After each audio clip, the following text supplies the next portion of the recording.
What's going on, everybody? Welcome to the third episode of the Daily Fantasy Digest podcast, the all-inclusive podcast where we talk all things fantasy to help you give an edge over the competition. I'm your host, Joe Bewer, and today I'm going to be breaking down a slate with a very, very famous, well-known daily fantasy writer, Greg Ehrenberg. Greg, it's very great to have you on the show. Yeah, well, there was some lies there. I don't want it to be where the intro is so big. I don't want to not be able to live up to my introduction. I'm just a guy who plays daily fantasy sports. I don't want to be some legend or whatever. I'm just yeah. You don't want the intro to be so big that it's like people expect a lot, and then you start small and you build up. So like, I think you undersell and then you. So we'll call you average, and then at the very end we'll call you the best. Yeah, I don't know if I want to be average either, but whatever. We talk about the games. So for anybody listening who doesn't know, Greg's works for Draftkings and writes for DK Live. You can find him on Twitter at GEhrenbergDFS. Go give him a follow if you haven't already. But as requested per the last few episodes that have come out, we're going to be breaking down the slate for Thursday, April 25th, the main slate. We got roughly 5 games on here, so we're going to kind of talk a little bit of strategy, how we're going to attack the slate, and then we're just going to jump right into our pitching talk, what we like, and then roll with a few stacks for bats that we would potentially lean more towards. Nothing guaranteed since this is sort of a first look, but we'll kind of roll with that. So, Greg, what would be your go-to strategy to sort of attack for a 5-game slate? Not too big. Actually quite small of a slate, and it seems like it could be leading more towards a pitcher slate with who we have available. Yeah, so generally for smaller slates, something that I always like to do is if there's going to be a mediocre pitcher who's going to end up being chalk, then I think it makes a lot of sense to try to get leverage to stack against them for a slate that's 5-6 games or something smaller like that. But one thing that I would say is that if it's an ace type pitcher, like we have Garrett Cole pitching tomorrow or Trevor Bauer's pitching tomorrow, I wouldn't really want to necessarily stack against somebody who's of that quality pitcher just because the success rate is so low. But if we look at, for reference, on Wednesday's slate, which is going on right now, like Jordan Lyles was a chalk pitcher who's somebody who is not particularly good. And it doesn't mean that he wasn't a decent play for his price, but he was so highly owned. He was like 35% owned in a lot of contests. That's the type of pitcher that I think makes a lot of sense to stack against. So let's kind of try to work through these pitchers and see if we could figure out, maybe what guy could be chalky or where we could find leverage. Right. So for me, I'm going to just jump right off the bat with how Cleveland's been playing this year. I'm going to assume in cash games, Garrett Cole is going to be a monster 80 to 90% owned pitcher in most cash games. Just in my personal opinion, Cleveland has been hitting so terribly this year. Cole has had his fair share of hiccups, but I think this is a dominant spot to go ahead and stack Cole in for an SP1 here. Yeah, so the other thing, too, is when I'm talking about finding leverage or trying to be contrarian, that would just be for GPPs, not necessarily Right. Cash games. Like cash games, just play whoever you think is the best guy, and it doesn't necessarily matter to be. Well, it definitely doesn't matter to be contrarian. You want to play the best guys. Right. Whereas in GPPs, baseball is just so high variant of a sport that it's oftentimes better to just have something that is lower ownership with maybe a slightly lower chance of upside, but maybe not necessarily such a big deal just because the baseball's so unpredictable and the outcomes vary so much. Right, and I think that with the 2 high pitchers that we're going to have on the slate, that people are kind of going to overlook an underpriced Aaron Nola here versus a terrible Miami team, which I think is a pretty solid GPP play for me, at least. Sub 10K, still going to be able to get some bats, and you might be able to be looking at somebody lower as well. Potentially a Trevor Cahill with how the Yankees have been hitting as well for a GPP option that you could look at. Yeah, so one thing about the Yankees, they have hit pretty – I'm going to touch on Nola also, but first on the Yankees, they have hit pretty well recently, but I don't know how long it's going to continue just because the team is so decimated. Like if you look at their injury list, it's a list of guys that are good enough you could put together a team that could compete for a World Series. All their best players are hurt right now. So I think it probably makes more sense to roster pitchers against the Yankees than it does to actually play the Yankees. And we'll see what that lineup ends up looking like tomorrow. I think Cahill could make sense as a contrarian, cheaper option. And I'll have to bring up his numbers, but I think he's pitched fairly decently this year. For Aaron Nola, I don't know. Do you have any insight in what you think has gone wrong with Nola so far? Because he was so good last year, and it just hasn't necessarily held true. He's still striking out a lot of guys, over 10 hitters per 9 innings. It's just the walks are way up. I think he's too good for him to not be able to figure it out. And then also such a good matchup for him at home against the Marlins. Marlins 67 WRC plus against right-handed pitching, 30.5% strikeout rate. That's the highest in the league against right-handed pitching. So I think Nola makes a lot of sense as a pivot off of Cole for tournaments, and then Cole himself I think makes sense at home. What do you feel about the struggles of Nola so far this year? For me, it's been kind of interesting. He's been beaten up. He started off at a hot against Atlanta, 27.3 DraftKings points, went negative 5.5 points against Washington, then 7.5 and 5 points against Washington and the New York Mets. Ended up facing Colorado and put up a 22-point bounce back-ish performance, but hasn't really had that breakout game, giving up three or more runs in all starts except for the first one, and hasn't had a double-digit strikeout game. I honestly just think it's almost gotten to his head. He's kind of that guy that once he gets down, it's just a downhill spiral trend of just hanging pitches out there, and he was that guy last year that was Jarrett Cole priced all year long, and it was just consistent. No matter who he was playing, he was that ace-type pitcher, and I just feel like he's pitching like a three-hole pitcher right now, and of course, we all know that he's going to figure it out and be able to go ahead and get back to that ace mentality of a pitcher. But I think if there is going to be a bounce-back performance for him in a potential 10K strikeout game, it's going to be against the Marlins tomorrow. And to be honest, 9,100 for a pitcher of this caliber and what we know he can do seems a little too cheap for me, especially when you have pitchers under him like Marco Gonzalez, only 700 less. That seems like a little bit of a slap in the face for Nola.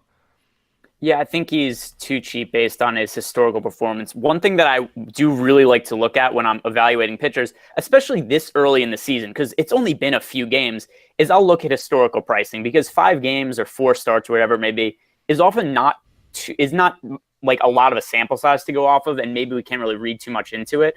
So if we look at pricing historically, so what was the guy priced last year? What were they priced the year before? Could be a better indicator of what we expect from them going forward than just the results from the first few games of the year. To circle back on Trevor Cahill, he has not pitched well at all this year. I just brought his numbers up. I kind of thought that maybe he just gotten a little bit unlucky, but not the case. He's just totally shit the bed so far this year. 5.47 ERA. Just the ERA is high. The peripheral stats don't really look great. What's hurt him so far this year is he used to be an extreme ground ball pitcher, and he's giving up a lot more fly balls this year. And also the home run to fly ball rate is up. So those are compounded to be bad things. Giving up more fly balls and more home runs per fly ball, not necessarily great. So I don't think Cahill is somebody that I really do want to roster. One guy that I do think makes sense in that same price range that has more upside based on how he's pitched this year is Caleb Smith. Just about to touch on that too. I think that really does make a lot of sense. I'm typically not a fan of rostering pitchers against another pitcher that I plan to play. But with the upside, the K upside to be honest, and the Phillies did just get shut out by Zach Wheeler, 11 Ks the other night. Quite rough outing for them. And I do think that with the strikeout upside, he is somebody who, even though could give up 3-ish runs, could make it up for it with a double-digit K game and ends up still getting you 25 DraftKings points for a GPP performance. Yeah, it's a really tough matchup. It's a pretty high variance spot. Like if he duds, it wouldn't surprise me at all. But for his price, I think he's the cheapest guy with the most upside. And he's pitched very well this year. Like you said, the strikeout upside, he's striking out 11.35 guys per 9 innings, 2.35 ERA, 2.51 FIP. The walks are way down. So he might just be somebody who's legitimately good. I mean, he pitched fairly decently last year, not quite to this level, but he still struck out a lot of guys, 10.24 strikeouts per 9 innings. So I do think that he's somebody that we could look at for a cheap price, has kind of like that slate breaking upside where it's like, if you don't roster Caleb Smith and he's say 20% owned and he scores 25 to 30 DK points on such a small slate, then it could be a situation where if you don't roster him, then you just lose.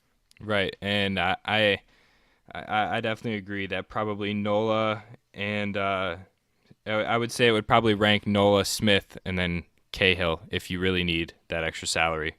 But I definitely think Nola's going to be probably the SP one that goes the lowest owned on the slate. Yeah, I think Bauer will be lower owned than him just because the matchup's so tough in Houston. But with that said, still, if I'm looking at Cole or Bauer and I'm picking between one or the other, for me, I would still go with Cole, even though I expect him to be higher owned, just because for the minimal price difference, Yeah, it's only 400. for the minimal price difference, just Cleveland's offense has been so much worse than what Houston's offense has been this year. And also Garrett Cole pitching at home, that's another boost. Yeah, I think I still just lean with Cole. So on the high end, if I was going really expensive, it would be Cole. I think Nola makes a lot of sense in the kind of little bit cheaper. And then if we're going really cheap, I think Caleb Smith is the guy. So those are kind of the three pitchers I look to target if we're narrowing it down. Yeah, I'm surprised. There's a lot of pitchers roughly around the same price range on this slate, and it's quite interesting. If there's really not a super low priced pitcher. I mean, Jordan Zimmerman only at 7K, supposed to be Detroit's kind of SP1, I guess you could call it, and it's just been kind of out of the whole pitching staff. Yeah, so I mean, it could be Zimmerman, it could be Tyson Ross. It could be any of those. I was just really curious as to why Zimmerman priced so close to Caleb Smith with the upside that Caleb Smith brings and the performance that he's brought in the past, 17.9 DK points, and then two back-to-back pretty much 28-point performances against pretty tough matchups. I'm surprised with the pricing. The pricing seems a little whack for Caleb Smith and Nola. So I think that's something to take advantage of. Yeah, I would agree. I think we're on the same page with the pitchers. Yep. So as far as bat stacks and kind of what we want to attack here, what are your thoughts as far as Seattle Mariners? I think that's a game that you're gonna definitely want to stack from either side. Yeah, so I'm just looking at Taylor Hearn's numbers now. He has not pitched at the big leagues ever in his career. He is not really particularly well-regarded prospect. Fangraphs has him not ranked in the top 100 or anything prospects overall. He's the 9th-ranked prospect in the Rangers organization. In the minor leagues, high strikeout, high walk guy. Also gave up a decent amount of home runs, so that kind of bodes well for upside. In terms of what he's projected to do, Steamer has him projected as a guy who should be right around a 5 ERA at the major league level right now. So he does look like a decent guy to stack against. The only thing that I'd be concerned with is we like some more expensive starting pitchers. And because the Mariners offense has been ridiculous to start the year, it's the highest scoring offense in the league. It's very expensive. So I think it could be a little hard to make stacks of them given the pitchers. I agree. I think probably the two main guys you're going to want to target if you have the salary. I think that Mitch Haniger is way too expensive at $5,600. I don't see the pricing with the upside. I mean, I know he's been hot, hitting 266 average, but I think you can, save yourself some money and go with Domingo Santana, who hits towards the top of the order, and then potentially Ryan Healy as well, who's going to be able to provide that upside as well, that Mitch Haniger will, just for a little bit of a cheaper price, just to be able to get some of those guys in the lineup.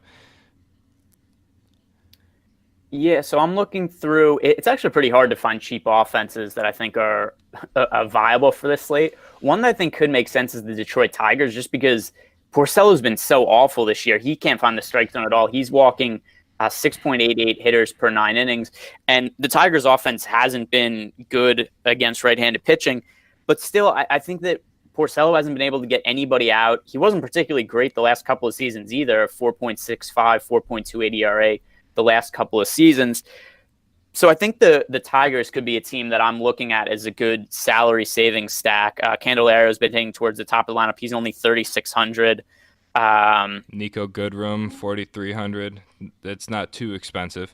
Yeah, I'm just going to plug it. Let's see. If we had, I'm just wondering if we have Cole and Nola as starting pitchers, that leaves 3,800 for the average offense. If Nola and Smith are the starting pitchers, that leaves 4,200 per batter. So it's really hard. It's going to be hard to get in those guys who are like the 5,000 price. I agree with you. Like a Mitch Haniger type guy is way too expensive at 5,600. So I think that if we're going Nola, even with Nola Smith, which I think is the cheapest starting pitching combination we possibly like, that leaves 4,200 per hitter. I think that it makes sense to make like 5-man stacks of the Detroit Tigers. Yeah, I do as well, and I also think plugging in some players, some just kind of one-off players like Domingo Santana, or if you're trying to attack Marco Gonzalez, Asdrubal Cabrera is pretty underpriced at 4K with how he's been hitting lately. I just think you completely fade. I mean, it's tough to fade Boston against Zimmerman. But the only person I could really see being a threat would be Benintendi, potentially. I just think that all of those guys on Boston are just way too overpriced, and there's no way you're going to be able to fit anybody in your lineup with the pitchers that you're going to want, or else you're just going to be scraping the barrel at outfield of like 3,200 players, and that's just not what you want. Yeah, I think like individually, you could definitely plug in. Like a lot of those guys are not they're not cheap, but they're less expensive than we usually see. Like Betts and JD Martinez are typically guys who are priced above the 5,000 mark, and they're in the high 4,000s. It's hard to make full Red Sox stacks, but I definitely think that they make a ton of sense as plugs. Like Benintendi at 4,500, that's a very reasonable play. You pointed him out. It's just going to be tough to go with like 5 Red Sox players, but I think that it could make sense to go like a 5-man Tiger stack with like 3 Red Sox. I agree as well. I do think that potentially if you're looking for something a little bit contrarian that might go lower owned, the Yankees against Cahill might not be. If you decide not to go Cahill with the way he's been pitching, you might be able to take a few one-offs. Brett Gardner, potentially Gleyber Torres, who's hovering just around 4K, not too expensive. That might be some players you can plug and play there. Just to be able to give you some sort of edge. Going back to the Red Sox, Rafael Devers, 3.8K at third base, seems a little bit underpriced for the performance and the matchup. He just mashes righties and has been hitting so well this year. So I think that's definitely something that you're going to want to take advantage of as well. Yeah, and then something else with the Yankees that is worth pointing out, because we're recording this Wednesday night, so obviously we don't have lineups or anything like that for Thursday, but we do have Gary Sanchez is back in the Yankees lineup for Wednesday night. I don't know if they're going to want to play him back-to-back for first game back, but obviously if he's going to play, that's a pretty big boost to the Yankees lineup overall if he's in there for Thursday. Yeah, I definitely agree with that as well. I mean, I'm not sure if we're going to see 3-homer Gary Sanchez or 0-for-4 Gary Sanchez, but either way, I think it's a potential move that you could make that's going to be a contrarian, because I'm not sure what strategy you normally use, but I tend to go lower price catchers, save up for outfielders and other infield bats that I can take advantage of. Yeah, I generally just make stacks. So it's I'll try to make 4-man stacks with another 4 from another team, or I go 5-man stacks with another 3 from another team. If it's tough to do that because of pricing, then maybe I'll go a 5-man stack with 3 value plays. But generally, I try to get as much correlation as possible into my GPP lineups. Yeah, I definitely agree. A 4 to 5-man stack is going to have to be pretty mandatory for something like for any GPP contest. So I think it's probably going to come down to a Tigers stack with a few Mariners and Red Sox potentially. And if you do not go the route of the Tigers, I would probably say that running with a potential low-owned Yankee stack with like Gardner and Voits, potentially Gleyber Torres, that are not too, just hovering right around the 4K range, could potentially go low-owned against Cahill. Yeah, I think that all makes sense. At least for now, looking at it the day before. Right, for now. I'm gonna go ahead and call my homer of the night tomorrow. If I'm going to give anything, I'm locking in Tim Beckham into my lineup with the Seattle Mariners. Seems too underpriced for hitting 295, 5 homers on the season, 16 RBIs, .919 OPS. 4,100 just seems outrageously low actually for how well he's been hitting. So I mean, whether it's a Seattle Mariners stack or not, I think that's a potential value play for me, because he seems more like a 4,500 player, seeing the matchup against Hearn, who has not pitched in the major leagues yet. Yeah, so I guess I was not prepared with a home run call, but I'll sticking with the same team. I'll say Edwin Encarnacion against Hearn. I could see that as well. The righty against the lefty pitcher. So for now, I think we'll roll with pitching.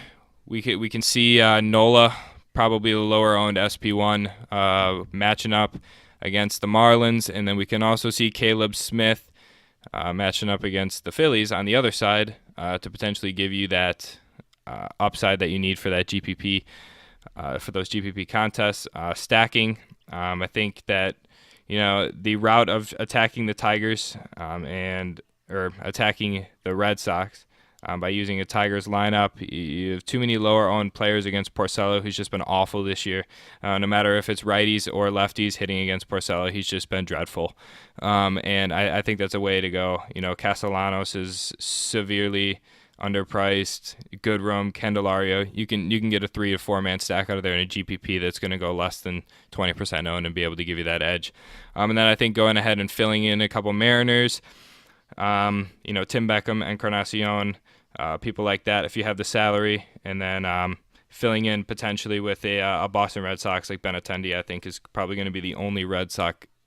Benintendi and Devers would be going to be the only Red Sox that I would even consider rostering tomorrow versus Zimmerman. Yeah, I think we're on board. Only 5 games, so not a whole lot of options. Have you checked the weather at all? Do we know how that looks for tomorrow? I have not checked the weather in particular. I know. Let me see here. Well, just all the games are supposed to be rained out. Yeah, I wish.